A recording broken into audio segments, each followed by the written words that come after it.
الكريم اما بعد فاعوذ بالله من الشيطان الرجيم بسم الله الرحمن الرحيم اليوم اكملت لكم دينكم واتممت عليكم نعمتي ورضيت لكم الاسلام دینا۔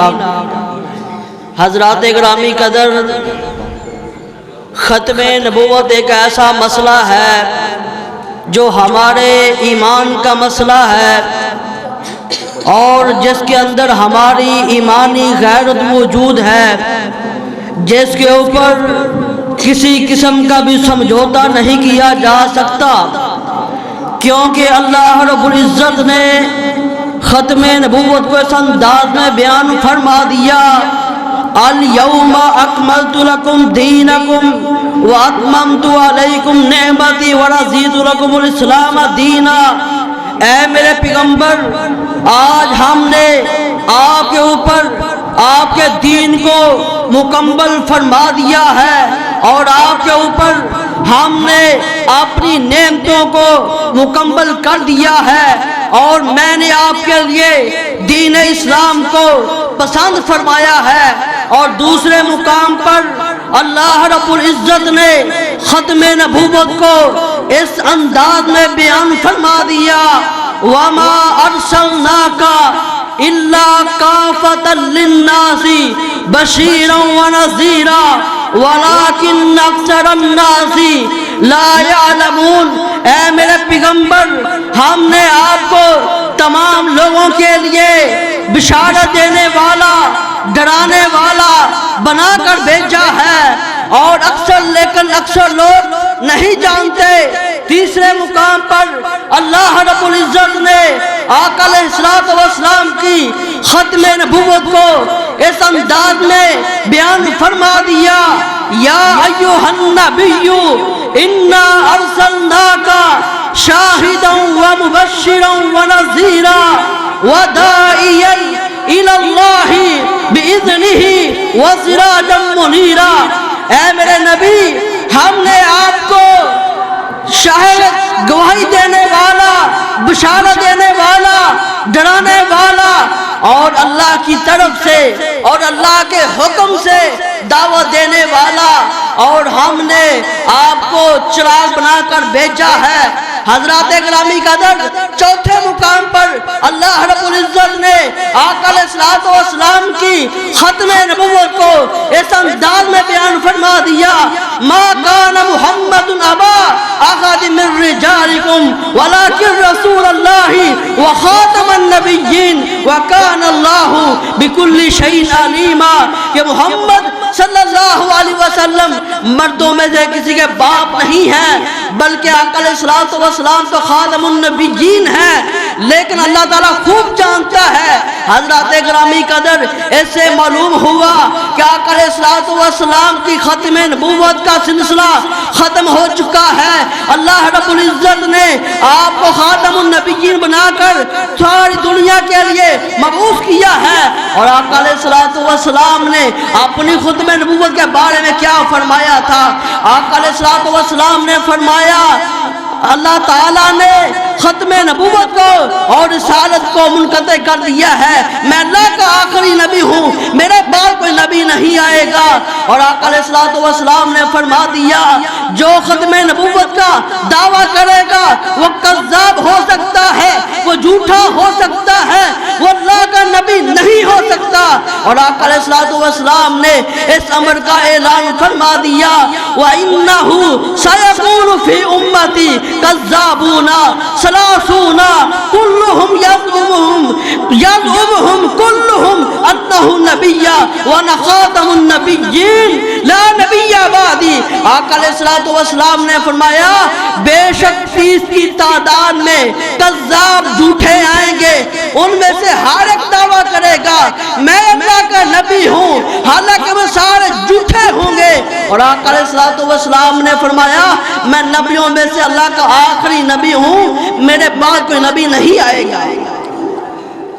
ایسے معلوم ہوا آقا علیہ السلام کے بعد کوئی نبی نہیں آئے گا، اور نبی رحمت صلی اللہ علیہ وسلم کی ختم نبوت کے اوپر کہ آپ کی رسالت منقطع ہو چکی ہے، کوئی نبی نہیں آئے گا، میں ایک واقعہ پیش کرتا ہوں۔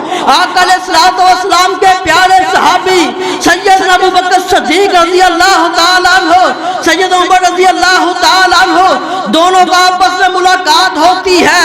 سیدنا ابو بکر کہتے ہیں آؤ عمر، آج ہم حضرت ام ایمن رضی اللہ تعالیٰ عنہا، آج ہم ان کے ساتھ ملاقات کر کے آتے ہیں، کیونکہ آقا علیہ الصلوۃ والسلام کو ان کے ساتھ بڑا پیار تھا، بڑی محبت تھی، لیکن آقا علیہ الصلوۃ والسلام آج دنیا سے رخصت ہو چکے ہیں۔ آؤ آج ہم ملاقات کے لیے جاتے ہیں۔ جب آقا علیہ الصلوۃ والسلام کے یہ دونوں صحابی ان کے گھر جاتے ہیں، حضرت ام ایمن رضی اللہ تعالی عنہا، یہ ایک بوڑھیا خاتون ہے، جب انہوں نے ان دونوں صحابیوں کو دیکھا آنکھوں میں آنسو جاری ہو گئے، رونا شروع کر دیا۔ حضرت ابو بکر صدیق رضی اللہ تعالی عنہ نے کہا اما جان، آج آپ اس لیے رو رہی ہو کہ آقا علیہ الصلوۃ والسلام دنیا میں موجود نہیں رہے؟ کہا نہیں، میں اس لیے نہیں رو رہی کہ آقا علیہ الصلوۃ والسلام دنیا میں نہیں ہے، بلکہ میں آج اس لیے رو رہی ہوں کہ آقا علیہ الصلوۃ والسلام جب زندہ تھے جبریل آیا کرتے تھے، وہی لے کر آیا کرتے تھے۔ آج آقا علیہ الصلوۃ والسلام دنیا سے رخصت ہو چکے ہیں، آج وہی کا سلسلہ ختم ہو چکا ہے۔ وہی بھیجنے والا بھی معصوم تھا، لے کر آنے والا بھی معصوم تھا، جس کو بڑھاتی تھی وہ بھی معصوم تھا۔ اس سے معلوم ہوا کہ آقا علیہ الصلوۃ والسلام دنیا میں نہیں رہے اور آپ کی ختم نبوت جو ہے وہ منقطع ہو چکی ہے، آپ کے بعد کوئی نبی نہیں آئے گا۔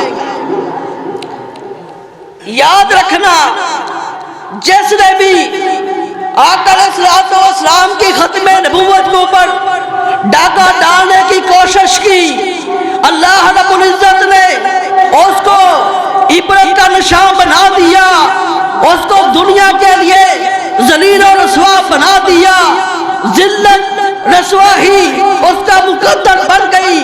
آقا علیہ الصلوۃ والسلام کی حیات مبارکہ میں، آقا علیہ الصلوۃ والسلام کی زندگی میں دو کذابوں نے، دو جھوٹوں نے آقا علیہ الصلوۃ والسلام کی ختم نبوت کے اوپر ڈاکہ ڈالنے کی کوشش کی، اللہ نے ذلیل و رسوا کر دیا، اللہ نے ذلت ان کا مقدر بنا دی۔ ایک مسیلمہ کذاب تھا، دوسرا اسود انسی تھا، جس نے نبی رحمت صلی اللہ علیہ وسلم کی زندگی میں آقا علیہ الصلوۃ والسلام کی ختم نبوت کے اوپر ڈاکہ ڈالنے کی کوشش کی۔ بخاری میں روایت موجود ہے، مسیلمہ کذاب نبی رحمت صلی اللہ علیہ وسلم کے پاس آتا ہے اور آ کر کہتا ہے اے محمد صلی اللہ علیہ وسلم، میں آپ کو آخری نبی ماننے کے لیے تیار ہوں، میں آپ کی رسالت کے اوپر، آپ کی نبوت کے اوپر ایمان لانے کے لیے تیار ہوں، میری ایک شرط ہے، آپ یہ بات لکھ دو کہ میرے بعد جو ہے وہ مسیلمہ اللہ کا آخری نبی ہوگا۔ سید الفقہا سیدنا ابو ہریرہ فرماتے ہیں آقا علیہ الصلوۃ والسلام کو جب ایسے الفاظ کہے تو آقا علیہ الصلوۃ والسلام نے فرمایا او مسیلمہ کذاب، یہ میرے ہاتھ میں کھجور کی ایک ٹہنی ہے، میں تمہیں یہ دینے کے لیے تیار نہیں ہوں۔ یاد رکھنا، جو اللہ تعالیٰ نے تیرے بارے فیصلہ کر دیا ہے تو اس کے آگے نہیں بڑھے گا۔ آقا علیہ الصلوۃ والسلام نے فرمایا تو آگے نہیں بڑھ سکتا، تیرے بارے میں دیکھ چکا ہوں۔ آقا علیہ الصلوۃ والسلام نے اس کے بارے کیا دیکھا تھا؟ آقا علیہ الصلوۃ والسلام نے فرمایا میں رات سویا ہوا تھا، مجھے خواب آیا کہ میرے دونوں ہاتھوں میں سونے کا ایک کنگن ہے اور میں پریشان ہوا، میں نے کہا میرا سونے کے ساتھ کیا تعلق ہے؟ اللہ رب العزت نے فرمایا اے میرے محبوب ان کو بڑھ پھونک مارو۔ میں نے پھونک ماری، وہ دونوں کنگن جو ہے اڑا دیے گئے۔ صحابہ نے پوچھا اے اللہ کے رسول اس کی کیا تعبیر ہے؟ آقا علیہ الصلوۃ والسلام نے فرمایا اس کی تعبیر یہ ہے کہ اللہ تعالیٰ میری زندگی میں ان کذابوں کو، ان جھوٹوں کو اڑا دے گا۔ آخر وہ وقت آیا، اسود انسی جو تھا یہ نبی کریم صلی اللہ علیہ وسلم کی زندگی میں جہنم واصل ہوا، اور دوسرا جو مسلمہ کذاب تھا اس کا وحشی بن حرب نے جنگ یمن کے اندر اس کو جو قتل کر دیا، جہنم واصل کر دیا، یہ بھی کتے کی موت مرا۔ اور یاد رکھنا، آخری بات کرے اپنی بات کو مکمل کرنے لگا ہوں، مرزا غلام محمد قادیانی کو بھی ہمارے اسلاف نے جگہ جگہ ذلیل کیا، ان کو ذلت کا نشان بنایا۔ مولانا سلیمان منصور پوری رحمت اللہ علیہ نے مرزا کو کہا تھا، مرزا تو دجال ہے، تو لعنتی ہے، نہ عمرہ کر سکے گا، نہ حج کر سکے گا، نہ مکہ مدینہ دیکھ سکے گا۔ ایسا ہی ہوا، یہ کذاب ایسے ہی مر گیا۔ اور مولانا ابراہیم میر سیالکوٹی رحمت اللہ علیہ نے مرزا کی زندگی میں شہادت القرآن 2 جلدوں میں حیات مسیحا کے موضوع پر لکھ کر اس کے منہ کو تماچا مارا۔ کوئی آج تک قادیانی اس کا جواب نہیں دے سکے گا۔ اور ہم یہ بات کہہ دینا چاہتے ہیں، آج قادیانیوں نے سر اٹھانے کی کوشش کی ہے، ہمیں مسلمان قرار دیا جائے۔ کعبہ کے رب کی قسم ہے، جو ختم نبوت کو ڈاکہ ڈالنے کی کوشش کرے گا، اگر ہمیں اپنی جان بھی پیش کرنی پڑی انشاءاللہ ہم کریں گے۔ کیا ختم نبوت کے لیے اپنی جانوں کا نذرانہ پیش کرو گے؟ انشاءاللہ ختم نبوت، انشاءاللہ ہم آخری سانس تک دفاع کریں گے۔ ہم نے جوانیاں سنبھال کے کیا کرنی ہے، اس لیے تو میں کہا کرتا ہوں کہ صداقت چھپتی نہیں بناوٹ کے اصولوں میں، صداقت چھپتی نہیں بناوٹ کے اصولوں سے، اور خوشبو آتی نہیں کاغذ کے پھولوں سے۔ ہم اس کو نبی نہیں مانیں گے، لا نبی بعدی، میرے نبی کے بعد کوئی نبی نہیں آئے گا۔ وآخر دعوانا الحمدللہ رب العالمین۔